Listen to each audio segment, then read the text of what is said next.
Okay, well, the foot stewards clause and the principle on foot stewards is applicable in transactions where the seller just once off sells a property to a purchaser and the Consumer Protection Act is not applicable.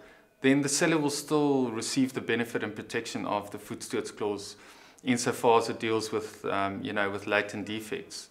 When it comes to latent defects where the seller was aware of a defect in the property at the time when it was sold to the purchaser, but didn't disclose it to the purchaser and actually tried to hide it from the purchaser, well then that seller will have a problem and the purchaser will have recourse in law.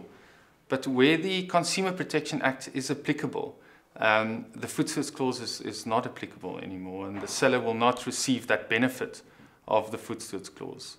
So what we advise then for people to do is, if you do sell a property and it does fall within the Consumer Protection Act, you need to, in your agreement of sale, actually stipulate and list your latent defects and list what defects are on the property, whether latent or patent. And just to elaborate quickly on those definitions, a latent defect is a defect that you cannot see. It's not visible when a reasonable inspection is conducted.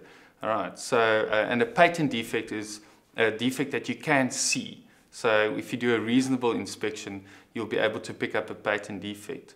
And I think a lot of purchasers are quite negligent when they purchase a property and they don't really go through the property in order to pick up all the various patent defects, do thorough inspections of the property. And then that could also create problems going forward where they could want to use their rights in law and say, oh, but sorry, this was hidden from me when it was a damp area behind a wall or behind a curtain rather, and they could have just moved the curtain. They could have opened taps, various things.